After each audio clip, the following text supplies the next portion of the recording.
Hi guys, yan, good morning. Nag-fluctuate yung pan natin, kuryente natin. So yun, automatic ito. Nagpan siya. Namatay yung BFD natin. So kasi, tatlong na may kon tayo, may ETS tayo. Yan. Hindi rin siya hindi rin siya nag-automatic kasi may sera na rin. Dahil sa parating nagpla-fluctuate yung kuryente dito, yung supply. Sa kooperatiba, yan. So nag-reset tayo. Nag-reset ng supply ng source. Okay na siya. So yun. Tignan nyo yung pan natin, oh. Kikita nyo yung pressure natin. 50 PSI. So okay na.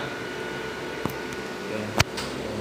Ito yung ito pala yung trabaho natin. Ito tayong pump operator sa isang generating isang water source company. Okay. Ito kasi yung dito nagiging problema. Parating nagpla-fluctuate yung supply. Hindi madidetect ng kasi, hindi madidetect ng ETS. Kung okay yung ETS, hindi niya madidetect pag fluctuation lang.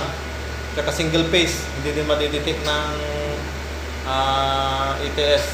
Pag automatic lang yung ETS natin, pag automatic transfer switch, pag totally shut down yung supply. Totally na nakat. So, yun. Yung design nito, kaya kong mag-assemble ng ganitong design. Ganitong layout ng control. Yan. Siyempre, kasi medyo may kamahalan yung mga pyesa, mga gagamiting materials dyan. So yun, ito yung trabaho natin. Okay? Yun.